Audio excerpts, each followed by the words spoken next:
Medical के student का experiment हो रहा था।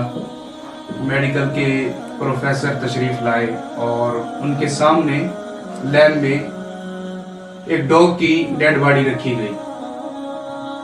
प्रोफेसर ने कहा कि बच्चों, जैसे मैं करता जाऊं आपने उसके बाद ऐसा ही करना है। बच्चों ने बड़ी फोकस के साथ तवज्जो की और पूरी इन्हमाक के साथ उसकी तरफ देखते रहे। उस्ताद ने, प्रोफेसर ने सब कुछ उनको समझाया।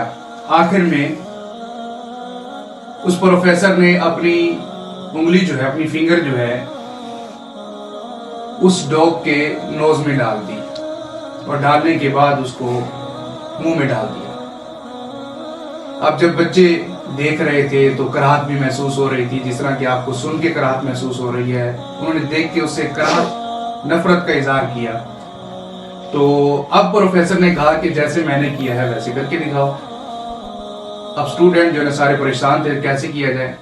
तो हर एक स्टूडेंट की बारी आई। उसमें मेल भी थे और फीमेल भी थे।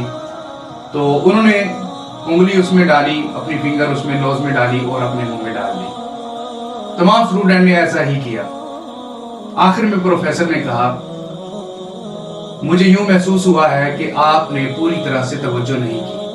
आपका ध्यान, आपकी तवज्जो, आपकी आंखें कहीं और थी।